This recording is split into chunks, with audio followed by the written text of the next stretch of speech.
ان کان آباؤکم وابناؤکم واخوانکم وازواجکم وعشیرتکم واموال اقترفتموها وتجارة تخشون كسادها ومساكن ترضونها احب اليكم من الله ورسوله وجهاد في سبيله فتربصوا حتى ياتي الله بامره.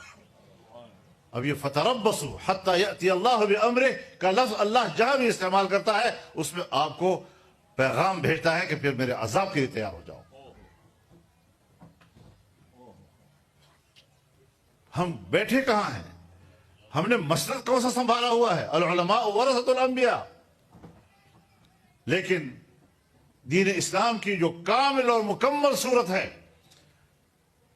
جو نبی کی وراثت کا تقاضا ہے، اب نبی کی وراثت کا تقاضا کیا ہے؟ اولین تقاضا تو خلافت ہے. وسيكون بعد خلفاء، تو وارثین ہی خلفاء بنیں گے نا. ابو بکر صدیق خلیفہ بنے گا، عمر فاروق ہی خلیفہ بنے گا، حضرت عثمان ذی النورین ہی خلیفہ بنیں گے، حضرت علی ابن ابی طالب ہی خلیفہ بنیں گے رضی اللہ تعالی عنہم، اور اس سلسلے میں چلتا آ رہا ہے. تو ان علوم کے حاملین دنیا کے بڑے بڑے لوگ بنتے ہیں،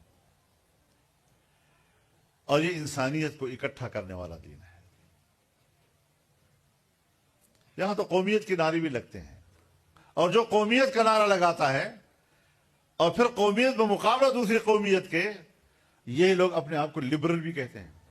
اب آپ اس تضاد کو دیکھیں کہ قومیت کتنی چھوٹی سی چیز ہوتی ہے، اور اس قومیت کے اندر پھر اور قومیت ہے، پھر اس قومیت کے اندر پھر ایک اور قوم، اور دائرہ تنگ ہوتا چلا جاتا ہے. اور پھر بھی جب حقوق کا مسئلہ آتا ہے، دوسرے قوم کے ساتھ تنازع جھگڑے، تو سوائے تعصب اور تنگ نظری کے تو ان کے پاس کچھ نہیں ہے، لیکن اپنے آپ کو آزاد خیال بھی کہتے ہیں. تضاد اتنا زیادہ ہے.